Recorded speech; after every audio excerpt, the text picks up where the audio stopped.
کہ دنیا کے کچھ ایسے ممالک اور خطے تھے جہاں ہم ابھی تک نہیں پہنچ سکے. PIA کی رسائی وہاں تک نہیں تھی. امریکہ کی میں آپ کو مثال دے دیتا ہوں, آسٹریلیا میں جہاں بہت سے پاکستانی ہیں, وہ عمومی بات تو یہ ہوتی ہے کہ وہ امیر پاکستانی ہیں, لیکن ایسا نہیں ہے. وہاں بھی ہمارے بہت سے ایسے لوگ ہیں جن کے ویزے ایکسپائر ہو گئے, اسٹوڈنٹ تھے جن کے پاس وہاں رہنے کی جگہ نہیں ہے. تو اس ہفتے سے ہم نے یہ اہتمام بھی کیا ہے کہ اس دفعہ ہم آسٹریلیا سے اور ملیشیا سے اپنے پاکستانی لا رہے ہیں, اور ہم اب کچھ تعداد میں کمرشل ایئر لائنز کو بھی اجازت دیں گے اس ہفتے سے کہ وہ پاکستانی جہاں بھی ہیں, جس طرح عام طور پہ جہاز کی آپ ٹکٹ لے کے آتے ہیں, وہ خود سے وہ ٹکٹ لے کے آ سکیں. تو اس ہفتے سے وہ بھی بندوبست ہو جائے گا کہ کوئی ایسا ملک نہیں ہوگا جہاں سے لوگ نہ آ سکیں اپنی ٹکٹ لے کے. اس کے بعد میں آپ کو یہ بتا دوں, پچھلی دفعہ ہم نے بات کی تھی کہ اس پہ سوالات بہت سے ہیں کہ آپ کس طرح لوگوں کو لا رہے ہیں, منطق کیا ہے, کب لائیں گے. تو ہم نے ایک پوری ویب سائٹ تشکیل دی ہے, اور کل سے covid.com.gov.pk جو ہماری ministry of health website چلاتی ہے, اس پہ آپ کو ایک پوری انفارمیشن ملے گی کہ کون سے جہاز آ چکے, کہاں سے پیسنجرز آئے ہیں, کہاں سے آنا ہے, کیا گائیڈ لائنز ہیں, کرنٹینا کی تیاری, وہ تمام شفاف طریقے سے آپ کو اس ویب سائٹ پہ مل جائیں گی. تمام سوالات کے آپ کے جوابات بھی اس پہ ہوں گے, کیونکہ ہم یہ بتانا چاہتے ہیں ہر ایک کو کہ کوئی کنفیوژن نہ رہے کہ کس طرح ہم اس پروسیس کو آگے چلا رہے ہیں. ایک بات میں اور واضح کر دوں جی, اس پہ بہت بات ہوئی کہ باہر سے لوگ آ رہے ہیں تو خدا نہ خواستہ یہ پھیل ہی نہ جائے دوبارہ سے سارا کرونا. تو ہم نے پورا ڈیٹا اینالائز کیا ہے. جو ہمارے پاس لگ بھگ 2000 پیسنجر آئے تھے پہلے ہفتے میں جب ہم نے یہ ٹیسٹ کیا, آج سے ایک ہفتہ پہلے, تو ان میں سے صرف لگ بھگ 40 لوگ 2000 میں سے پازیٹیو آئے, اور ان کو بھی مکمل طور پر ٹریٹ جیسے کرتے ہیں ہمارے اتھارٹیز, ہیلتھ اتھارٹیز, انہوں نے کیا. تو یہ بات کہ باہر سے لوگ آ رہے ہیں, وہ شروعات میں ایسا ہوا ہے کہ جب لوگ باہر سے آئے تو تھا, لیکن دیکھیے اب وہاں بھی معاملات تبدیل ہو گئے, وہاں بھی لاک ڈاؤنز ہیں, احتیاطی تدابیر ہیں. تو کوئی ایسا ڈیٹا نہیں ہے جس سے ہم یہ کہیں کہ ہم دوبارہ جو اوورسیز پاکستانیز ہیں ان کو نہ آنے دیں اور بند کر دیں. یہ بالکل محفوظ طریقے سے ہو رہا ہے, اور اسی لیے یہ نمبر جو ہے آہستہ آہستہ ہم نے بڑھایا. آخری بات یہ جی کہ بہت بات ہوئی کہ ہم جہازوں سے تو لوگوں کو لانے کی تیاری کر رہے ہیں. ہمارے جو لوگ افغانستان میں پھنسے ہوئے ہیں یا لینڈ بارڈرز کا, وہ جو غریب لوگ کو ٹرک ڈرائیور وہ سارے گئے تھے. تو میں آپ کو یہ بتانا چاہتا ہوں کہ اب ہماری ایک یونیفارم نیشنل پالیسی ہے. جو لوگ بھی جہازوں سے مسافر آ رہے ہیں, اور ہمارے 3 بارڈر طورخم, چمن اور واگا بارڈر جب کھلے گا یا وہاں سے جو پاکستانی جب آئیں گے, ساروں کے لیے ایک ہی کرنٹینا کی پالیسی ہے کہ وہ 2 دن حکومت جو ہے ان کو کرنٹینا میں رکھے گی. اس کے بعد ان کا ٹیسٹ کیا جائے گا, اور ٹیسٹ ریزلٹ کے مطابق یا ان کو گھر بھیج کے 12 دن اور سیلف آئسولیشن کی گائیڈنس ہوگی, یا ان کو ہماری ہیلتھ فیسلٹیز جو ہیں وہ اویل کرنا ہوں گی. لیکن جو ہمارے طورخم اور چمن سے آج سے افغانستان حکومت کے ساتھ ہمارا معاہدہ ہو گیا ہے, طورخم سے آج 500 پاکستانی واپس آئے ہیں.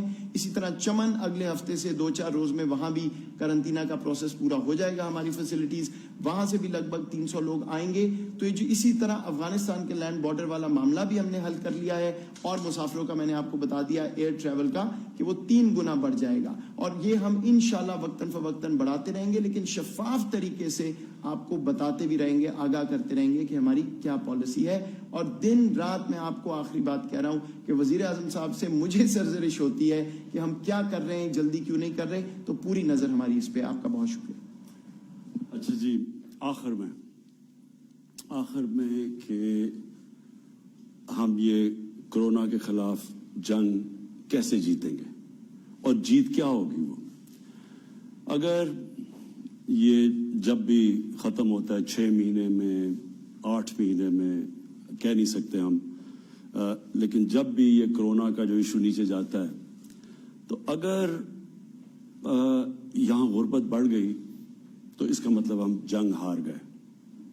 اگر اوپر کے لوگوں نے کوئی زیادہ فرق نہ پڑا, اور وہ نہیں, پیسے والے لوگوں کو بڑا کم فرق پڑتا ہے. اصل میں فرق پڑتا ہے ہمیشہ کرائسس میں نچلے لوگوں کو. دنیا میں بھی یہی ہو رہا ہے. چھوٹے کاروبار, جس طرح ابھی حماد نے بڑی اچھی بات کی کہ یہ پہلی دفعہ ایک گورنمنٹ اب پوری کوشش کر رہی ہے کہ جن کے چھوٹے چھوٹے کاروبار ہیں, جو اسمال اور میڈیم انڈسٹری, اس کے لیے اب ہم پیکج تیار کر رہے ہیں. بڑے والوں نے تو اس میں سے نکل جانا ہے. لیکن جو چھوٹے کاروبار والے, جو چھوٹے دکاندار, جو اس وقت مزدور جس کی ہم نے شروع میں بات کی ہے, جو چھابڑی والے, چیلنج ہمارے ملک کا یہ ہے کہ ہم اس سے جب نکلیں گے تو یہ لوگوں کا ان کے حالات کیا ہوں گے. اگر تو ان کے حالات ٹھیک رہے یا ہم نے نیچے گرنے نہ دیے, ہم جنگ جیت گئے. لیکن اگر بدقسمتی سے یا غربت بڑھ گئی تو اس کا مطلب ہم جنگ ہار گئے. کیونکہ کوئی بھی معاشرہ آج تک اوپر نہیں آیا جس معاشرے کے اندر اگر تھوڑے سے ایک جزیرہ امیر لوگوں کا ہو اور غریب لوگوں کے سمندر میں. یہ کبھی کوئی ملک ایسے اوپر نہیں آیا. اور میں چائنا کی اس لیے مثال دیتا ہوں کیونکہ چائنا نے وہ کیا جو ہمارے نبی صلی اللہ علیہ وسلم نے مدینہ کی ریاست بنائی تھی. مدینہ کی ریاست کی اگر آپ سٹڈی کریں تو سب سے بڑی کوالٹی یہ تھی کہ انہوں نے نیچے سے لوگوں کو اوپر اٹھایا, ایک فلاحی ریاست بنائی. انہوں نے پالیسیز بنائی امیر لوگوں کے لیے نہیں, کیونکہ امیر لوگ تو پھر بھی سروائیو کر جاتے ہیں. انہوں نے نچلے طبقے, کمزور طبقے کو اوپر اٹھایا. ہمارا اب چیلنج بھی یہی ہے کہ جس طرح چائنا نے مدینہ کی ریاست کے اوپر چل کے پچھلے 30 سال میں 70 کروڑ غریب لوگوں کو اوپر اٹھا دیا اور چائنا ایک عظیم قوم بن گئی. جس طرح ہمارے مدینہ کی ریاست کی وجہ سے مسلمان عظیم قوم بن گئے, وہ بھی 30-40 سال میں دنیا میں چھا گئے. کدھر مدینہ کی ریاست میں بےچارے کمزور ترین لوگ تھے اس سے پہلے, جب جنگ بدر ہوئی تو کتنے لوگ تھے, کیا حیثیت تھی. اور وہی قوم 15-20 سالوں میں 30 سالوں میں دنیا کی عظیم قوم بن گئی. چائنا بھی اسی طرح اٹھی. یہ پاکستان کا ٹیسٹ ہے. یہ اللہ امتحان دیتا ہے قوموں کو. وہ مسلمان ایمان والے لوگوں بھی کہتا ہے قرآن میں کہ میں مشکلوں سے تمہارے ایمان کو آزماؤں گا. مشکل وقت آپ کے لیے آزمائش ہوتی ہے. کیسے آپ کرتے ہیں؟ کیا اپنی ذات کا سوچتے ہیں یا ہم سوچتے ہیں نچلے اپنے کمزور لوگوں کا؟ یہ اللہ کا کام ہے. جب آپ اللہ کی مخلوق کی مدد کرتے ہیں اللہ کی برکت آتی ہے. یہ یاد رکھیں, ہمارے میں کوئی اتنی بڑی قابلیت نہیں کہ ہم اپنے آپ کو کہ ہم عظیم قوم بن سکتے ہیں. اللہ بناتا ہے عظیم قوم. اللہ تب بناتا ہے جب ہم اللہ کے احکامات پہ چلتے ہیں, اس کے حکم پہ چلتے ہیں. اور اس کا حکم ہوتا ہے انسانیت کا, عدل اور انصاف کا. تو جو میں آگے دیکھ رہا ہوں, ہمارا چیلنج اصل یہ ہے کہ ہم نے یہاں غربت بڑھنے نہیں دینی. ہم نے وہ کرنا ہے جو کہ جب مہاجر آئے تھے مدینہ میں اور انصار نے جس طرح اپنے دل کھول کے, مہاجروں کے پاس تو کچھ بھی نہیں تھا, بالکل اپنی جان بچا کے آئے تھے. تو جس طرح مدینہ کے لوگوں نے ان کی مدد کی, جو انصار نے مہاجر کی مدد کی, وہ ہمارے لیے ہمیشہ نبی صلی اللہ علیہ وسلم نے جو بھی چیز کی, قرآن میں ہمیں کہا ان کی سنت پہ چلو, تو یہ تھی ان کی سنت. انہوں نے ہمارے لیے یہ مثال سیٹ کی کہ مشکل وقت میں جب آپ مدد کرتے ہیں, اور وہی مدینہ کی ریاست دنیا کی عظیم قوم بن گئی, وہی کھڑے ہو گئے. ہمارے لیے بھی اب ٹیسٹ ہے. ہم نے کیا وہی کرنا ہے جو ہم صرف ایک ڈیفنس کے لیے کیا ہے اور E7 کے لیے کیا ہے, ان کا سوچ کے لاک ڈاؤن کرنا ہے, یا ہم نے کچی آبادیوں کا سوچنا ہے, وہ مچھر کالونی کا سوچنا ہے, وہ جو لوگ جڑے ہوئے ہیں بےچارے 8-8 لوگ کمرے میں, صاف پینے کا پانی, ان علاقوں کا جب ہم سوچیں گے. اور انشاءاللہ میری گورنمنٹ کی پوری کوشش یہ ہے کہ ہم سارے جو اب سٹیپس لیں, ساری کوشش یہ ہے کہ نچلے لوگوں کی مدد کریں, ان کو اٹھائیں. جتنی بھی ہم یہ جو میں کیمپین کر رہا ہوں, انشاءاللہ یہ جو ٹائیگرز, جو کرونا ریلیف ٹائیگرز کی فورس بنا رہے ہیں, اس کا مقصد ہی یہ ہے کہ ہماری والنٹیئرز کی فورس ہو جو جا کے جب آگے مشکل وقت آئے. اور یہ میں آج پھر سے کہہ رہا ہوں, مشکل وقت آنا ہے. ابھی تک اللہ نے ہمیں بچایا ہوا ہے. مشکل وقت اب ہوگا, خدا نہ خواستہ. ہمیں کوشش تو یہ ہے کہ اگر ہم سب احتیاط کریں تو ہم شاید ادھر پہنچ جائیں تک. ہماری ہاسپٹل کی فیسلٹیز بھی بڑھتی جا رہی ہیں کہ وہ مشکل وقت نہ آئے کہ ہاسپٹلز بھر جائیں ایک دم. لیکن جب بھی آئے گا تو وہ پھر ساری قوم کا مزید ٹیسٹ پڑتا رہے گا. اور ہمارے یہ جو والنٹیئر فورس ہے, لوگ اس ملک میں خیرات دیتے ہیں, کیسے وہ مدد کرتے ہیں, اور انشاءاللہ وہ تو ہم آپ کو گائیڈ کرتے رہیں گے. لیکن جو قربانی ہے وہ قربانی دینی ہے صاحب حیثیت نے. غریبوں سے اب قربانی نہیں لینی ہم نے. آج تک مشکل وقت میں غریب قربانی دیتا ہے. یہ وہ ٹائم ہے, اور انشاءاللہ یہ ہم جب ایک عظیم قوم بن کے کھڑے ہوں گے اس میں سے, تو جو صاحب حیثیت ہے وہ بھی اب مل کے اس میں پورا شیئر ڈالیں گے. ہم قوم تب بنیں گے جب جس طرح انصار نے مہاجر کی مدد کی اور پھر وہ سب ایک جڑ بھی گئے, ایک قوم بھی بن گئی, ایک دوسرے کے لیے قربانی کا جذبہ بھی پیدا ہو گیا اور وہ پھر ایک عظیم قوم بن گئی. اور وہی بھی انشاءاللہ میرا ایمان ہے کہ اسی کرائسس پہ پاکستان ایک عظیم قوم بن کے نکلے گی. پاکستان پائندہ باد.